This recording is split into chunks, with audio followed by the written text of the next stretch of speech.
اسلام سے نہ بھاگو، راہ خدا یہی ہے۔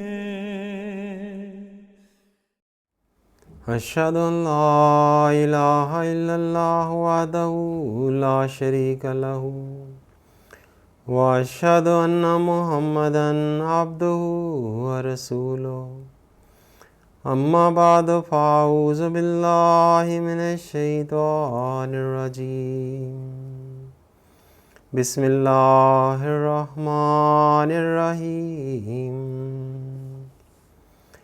فاقم الصلاۃ ان الصلاۃ کانت علی المؤمنین کتابا موقوتا۔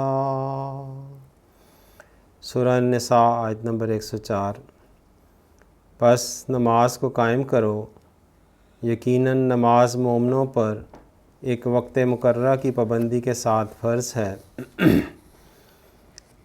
آج عشرہ صلوات میں دوسرا درس باجماعت نماز اور 5 وقتہ نماز کے التزام کے سلسلہ میں ہے۔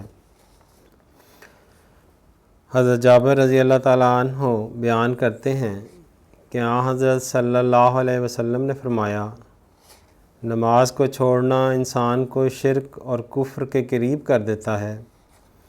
حضرت اقدس مسیح موعود علیہ السلام فرماتے ہیں، نماز ایسی شے ہے کہ اس کے ذریعے سے آسمان انسان پر جھک پڑتا ہے۔ نماز کا حق ادا کرنے والا یہ خیال کرتا ہے کہ میں مر گیا، اور اس کی روح گداز ہو کر خدا کے آستانہ پر گر پڑی۔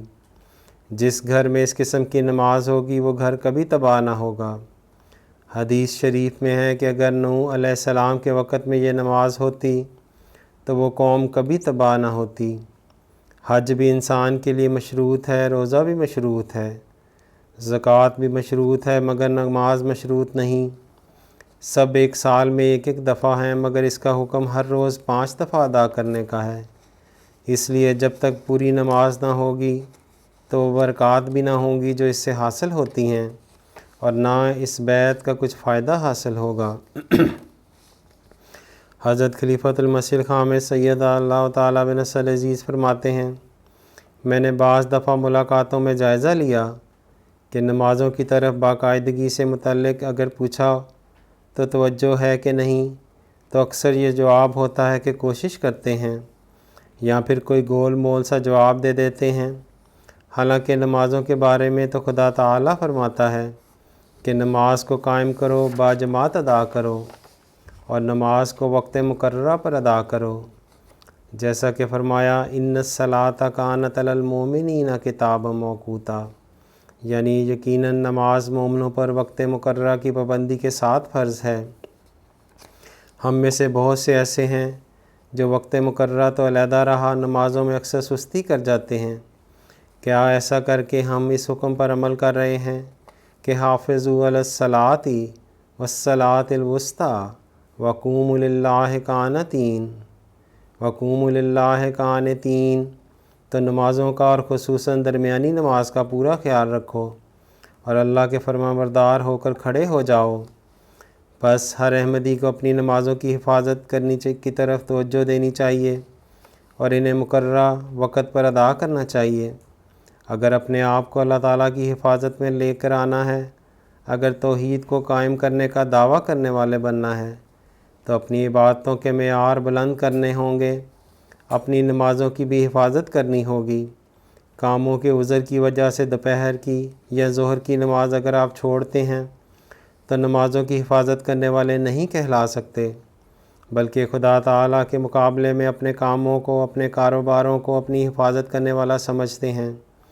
اور اگر فجر کی نماز تم نیند کی وجہ سے وقت پر ادا نہیں کر رہے تو یہ دعویٰ غلط ہے کہ ہمارے دلوں میں خدا کا خوف ہے اور ہم اس کے آگے جھکنے والے ہیں۔ اسی طرح کوئی بھی دوسری نماز اگر عادتاً یا کسی جائز عذر کے بغیر وقت پر ادا نہیں ہو رہی تو وہی تمہارے خلاف گواہی دینے والی ہے کہ تمہارا دعویٰ تو یہ ہے کہ ہم خدا کا خوف رکھنے والے ہیں، لیکن عمل اس کے برعکس ہے۔ نمازوں کی حفاظت اور نگرانی ہی اس بات کی ضامن ہوگی کہ ہمیں اور ہماری نسلوں کو گناہوں اور غلط کاموں سے پاک رکھے۔ ہماری نمازوں میں باقاعدگی یقیناً ہمارے بچوں میں بھی یہ روح پیدا کرے گی کہ ہم نے بھی نمازوں میں باقاعدہ ہونا ہے، اس کی اسی طرح حفاظت کرنی ہے جس طرح ہمارے والدین کرتے ہیں۔ اور جب یہ بات ان بچوں کے ذہنوں میں راسخ ہو جائے گی، بیٹھ جائے گی کہ ہم نے نمازوں میں باقاعدگی اختیار کرنی ہے، تو پھر والدین کو یہ چیز اس فکر سے بھی آزاد کر دے گی کہ اس مغربی معاشرے میں جہاں ہزار قسم کے کھلے گند اور برائیاں ہر طرف پھیلی ہوئی ہیں، ہر وقت والدین کو یہ فکر رہتی ہے کہ ان کے بچے اس گند میں کہیں گر نہ جائیں۔ اگر اپنے بچوں کو ان گندگیوں اور غلاظتوں میں گرنے سے بچانا ہے تو سب سے بڑی کوشش یہی ہے کہ نمازوں میں باقاعدہ کریں۔ ایک اور روایت میں ہے باجماعت نماز کی پابندی کے حوالہ سے کہ ایک دفعہ ایک نابینا آپ صلی اللہ علیہ وسلم کی خدمت میں حاضر ہوا اور عرض کی کہ مجھے راستے کی ٹھوکروں کی وجہ سے مسجد میں آنے میں دقت ہے، کیا میں گھر میں نماز پڑھ لیا کروں؟ پہلے تو آپ صلی اللہ علیہ وسلم نے اجازت دے دی، پھر فرمایا تمہیں اذان کی آواز آ جاتی ہے؟ اس نے عرض کی جی آواز تو آ جاتی ہے۔ آپ نے فرمایا پھر نماز کا حق یہ ہے کہ تم مسجد میں آ کر نماز ادا کیا کرو۔ حضرت مسیح موعود علیہ السلام فرماتے ہیں نماز کو خوب سنوار کر پڑھنا چاہیے۔ نماز ساری ترقیوں کی جڑ اور زینہ ہے۔ اسی لیے کہا گیا ہے کہ نماز مومن کا معراج ہے۔ اس دین میں ہزاروں لاکھوں اولیاء اللہ، راست باز، ابدال، کتب گزرے ہیں۔ انہوں نے یہ مدارج اور مراتب حاصل کیے اسی نماز کے ذریعے سے۔ خود حضرت صلی اللہ علیہ وسلم فرماتے ہیں قرۃ عینی فی الصلاۃ، یعنی میری آنکھوں کی ٹھنڈک نماز میں ہے۔ اور فی الحقیقت جب انسان اس مقام اور درجہ پر پہنچتا ہے تو اس کے لیے اکمل اتم لذت نماز ہی ہوتی ہے، اور یہی معنی حضرت صلی اللہ علیہ وسلم کے اس ارشاد کے ہیں پس کشاکش نفس سے انسان نجات پا کر اعلیٰ مقام پر پہنچ جاتا ہے۔ اسی طرح آپ صلی اللہ علیہ وسلم نے ایک جگہ ارشاد فرمایا کہ نماز با جماعت میں اکیلے نماز پڑھنے کی نسبت 27 گنا زیادہ ثواب ہے۔ حضرت مسیح موعود علیہ الصلوۃ والسلام با جماعت نماز کی اہمیت بیان فرماتے ہوئے ایک جگہ فرماتے ہیں نماز میں جو جماعت کا زیادہ ثواب رکھا ہے، یعنی نماز با جماعت میں جو زیادہ ثواب رکھا ہے، اس میں یہی غرض ہے کہ وحدت پیدا ہوتی ہے، اور پھر اس وحدت کو عملی رنگ میں لانے کی یہاں تک ہدایت اور تاکید ہے کہ پاؤں بھی مساوی ہوں، یعنی پاؤں بھی جب سیدھے صف میں کھڑے ہوں تو برابر ہوں۔ اس کے لیے ایڑیاں برابر کی جاتی ہیں اور صف سیدھی ہو اور ایک دوسرے سے ملے ہوئے ہوں۔ اس سے مطلب یہ ہے کہ گویا ایک ہی انسان کا حکم رکھیں، صف بندی ہوگی تو ایک انسان کی طرح بن جائیں گے، یعنی اس میں طاقت پیدا ہوگی اور ایک کے انوار دوسرے میں سرایت کر سکیں گے۔ فرمایا وہ تمیز جس سے خودی اور خود غرضی پیدا ہوتی ہے نہ رہے، یعنی امیر بھی غریب بھی سب ایک صف میں کھڑے ہوں گے۔ بعض لوگوں کے دماغوں میں خودی ہوتی ہے یا خود غرضی ہوتی ہے، اس کو باجماعت نماز ختم کرتی ہے۔ فرمایا کہ یہ خوب یاد رکھو کہ انسان میں یہ قوت ہے کہ وہ دوسرے کے انوار کو جذب کرتا ہے۔ کسی میں نیکی کا زیادہ اثر ہے، نیکیوں کے اچھے اونچے مقام پر ہے، تو دوسرا بھی اس اثر کو قبول کرے گا۔ پس نیکیوں کے اثر کو قبول کرنے کے لیے باجماعت نماز بھی فائدہ دیتی ہے۔ پس نماز باجماعت سے جہاں ایک وحدت کا اظہار ہے جو اللہ تعالیٰ امت میں پیدا کرنا چاہتا ہے، وہاں ایک دوسرے کی نیکیوں کا بھی اثر ہوتا ہے۔ جب ایک ہی صف میں زیادہ نیکیاں بجا لانے والے اور روحانی لحاظ سے بڑے ہوئے اور اسی طرح کمزور لوگ جو ہیں وہ بھی کھڑے ہوں گے تو کمزوروں پر نیکیوں کا اثر پڑے گا، تو کمزوروں پر نیکوں کا اثر پڑے گا، اور ان میں بھی نیکیوں میں بڑھنے اور ترقی کرنے اور روحانیت کے بڑھانے کی قوت بڑھے گی۔ اور جب یہ وحدت پیدا ہوتی ہے اور جب روحانیت بڑھتی ہے تو پھر شیطانی طاقتیں کمزور ہو جاتی ہیں۔ اس زمانے میں اللہ تعالیٰ نے حضرت صلی اللہ علیہ وسلم کے غلام صادق کو بھیجا، جنہوں نے ہمیں عبادتوں اور نمازوں کا صحیح ادراک پیدا کرنے کی طرف رہنمائی فرمائی۔ بس اگر ہم ایک طرف تو یہ دعویٰ کریں کہ ہم نے اپنی روحانی حالت کی بہتری اور وحدت کے قیام کے لیے حضرت صلی اللہ علیہ وسلم کے غلام صادق اور مسیح موعود اور مہدی موعود کو مان لیا ہے، اور دوسری طرف ہمارے عملوں اور خاص طور پر بنیادی اسلامی حکم کے بجا لانے میں کمزوری ہو، جو بنیادی فرض ہے اس میں کمزوری ہو، اس چیز میں کمزوری ہو جو ہماری پیدائش کا مقصد ہے، اس مقصد کے حصول کے لیے اللہ تعالیٰ نے جو کم از کم معیار مقرر فرمایا ہے، اس چیز میں کمزوری ہو، تو ہم کس طرح دعویٰ کر سکتے ہیں کہ ہم نے اپنی روحانی حالت کی ترقی اور اللہ تعالیٰ کے احکام پر چلنے کے لیے حضرت صلی اللہ علیہ وسلم کے حکم پر لبیک کہتے ہوئے حضرت مسیح موعود علیہ الصلاۃ والسلام کو مانا ہے؟ جیسا کہ میں نے بتایا کہ قرآن کریم میں متعدد جگہ 5 نمازوں کی فرضیت بیان ہوئی ہے، اہمیت بیان ہوئی ہے۔ یہ نمازیں تو ہر احمدی کے لیے ضروری ہیں، لیکن ساتھ ہی جیسا کہ حضرت صلی اللہ علیہ وسلم نے باجماعت نماز کی اہمیت بیان فرمائی ہے، ہر عاقل بالغ مرد پر باجماعت نماز فرض ہے۔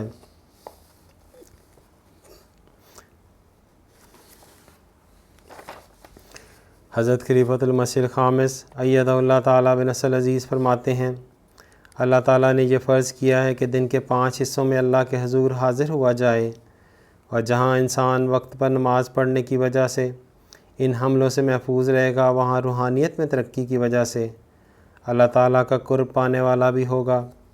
بس ہر احمدی کو وقت پر نماز ادا کرنے کی پابندی کرنی چاہیے، اس کی اہمیت پر توجہ دینی چاہیے۔ اس زمانے میں جب ہر طرف مادیت کا دورہ ہے، اس طرف توجہ دینا اور زیادہ ضروری ہو گیا ہے۔ شیطان نت نئے طریقوں سے حملے کر کے انسان کو اللہ تعالیٰ کی عبادت سے غافل رکھنے کی کوشش کرتا ہے۔ دل میں یہ وسوسے پیدا کرتا ہے کہ اگر تم نے اس وقت اپنا فلاں دنیاوی کام نہ کیا تو نقصان اٹھاؤ گے، اس لیے پہلے اس کام کو نپٹا لو۔